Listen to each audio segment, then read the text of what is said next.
Welcome back to Beyond Well Science. I'm Sheila Hamilton, and so pleased to be joined today by Gail Hornstein. She is a professor of psychology at Mount Holyoke College and also a research psychologist and author. She joins us here today to talk about her research. So, Gail, why is research on hearing voices groups so important? And tell me why so little of it has been done thus far. It's very complicated to study hearing voices peer support groups. There has been a fair amount of research about what voice hearing itself is like as an experience.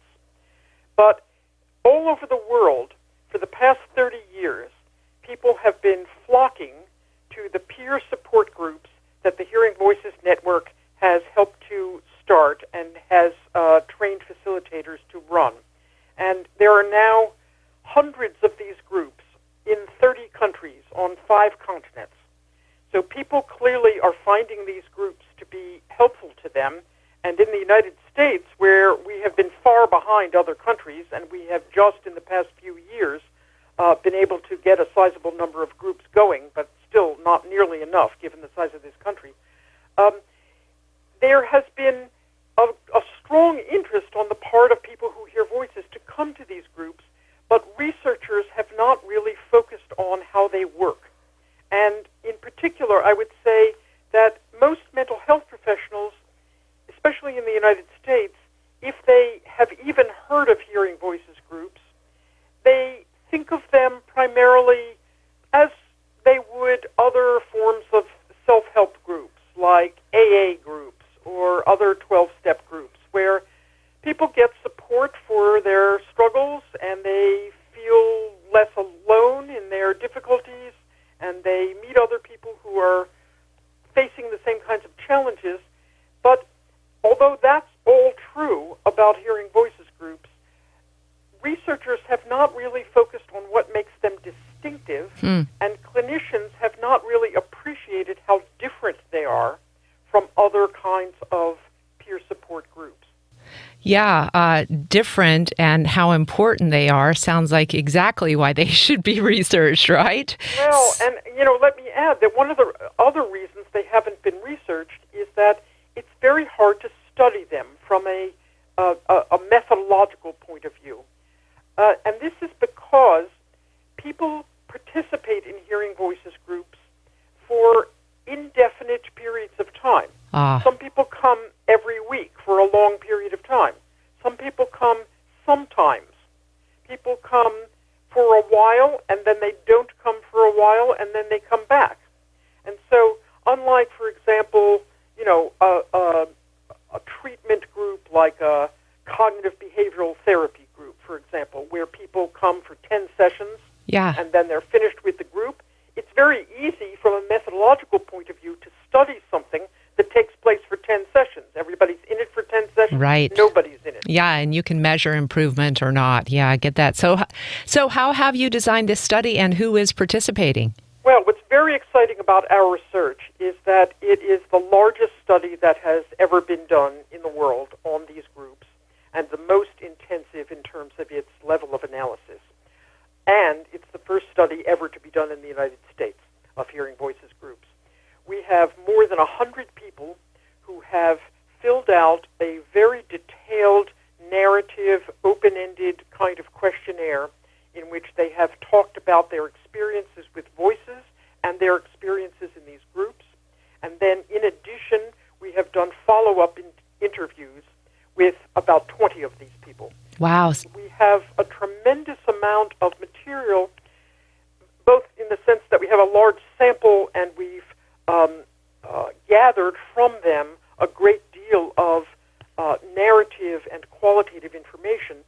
But also what's important about our study is that unlike many kinds of research in the mental health area, we are using qualitative modes of analysis. And so we are not taking, someone's pages of description of how their life has been transformed in a hearing voices group and turning it into a number on a scale. Now, there's nothing wrong with numbers when what you're doing is studying something that lends itself to counting. But this is not the kind of experience. It's a multifaceted, complicated experience. And our analysis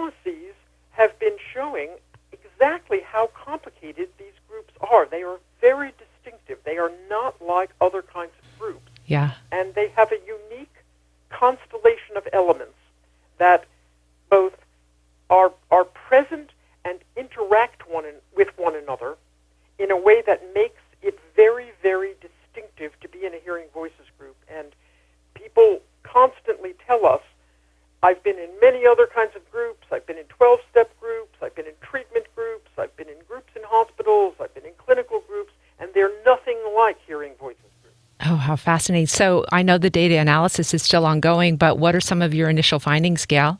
Well, what we're doing is we are outlining, and we're writing right now a major article on this topic. We are outlining a three-phase developmental model that describes the ways that the distinctive elements of hearing voices groups interact with one another. So we're talking about a discovery phase in which people learn, often for the first time, how variable and how widespread the experience of voice hearing actually is. People come to a group and they discover, there really aren't a lot of contexts in the rest of life in which to talk with other people who have these kinds of experiences. People discover all kinds of variations in the experience. They meet voice hearers who are not disabled by their voices. They meet voice hearers who understand their voices in a framework different from an illness model, or different from a spirituality model, or different from a trauma model. They meet people who are responding to their voices in a great variety of ways. And most importantly, during this first discovery phase, they, even from the first meeting, encounter people who are living lives far beyond what they have often been told they could imagine for themselves. Yeah, that's got to be one of the most hopeful aspects of this, isn't it? That you're seeing people who are living far beyond the diagnosis and the expected range of life and the expected experience of life. Exactly, and you might meet such people, you might well meet such people in your very first meeting, because one of the characteristics of hearing voices groups is that they have all kinds of different people present in them. So people who've been in them for a long time, people who have spiritual experiences, people who are very frightened by their voices, people who find their voices helpful. They're all together. So during this discovery phase, we find people expressing a sense of wonder, really, and relief that experiences that they had long kept secret can be talked about openly without judgment. That one of the distinctive features of hearing voices groups is their non-judgmental atmosphere. You can talk about absolutely anything, and so long as you adhere to normal rules of social interaction, like not insulting large groups of people or being rude to someone in the room, you can talk about anything. That's incredible. People will not make a judgment about what you are saying. You can report a very, very anomalous experience that you may never have been able to tell anybody about. Wow. In a context where people will listen, and what we're really focused on is how that listening then leads people to articulate aspects of their experience that they were never able to really pay attention to otherwise. If you get a diagnosis and you're just told, block out these voices, don't listen to them, you don't learn very much about them.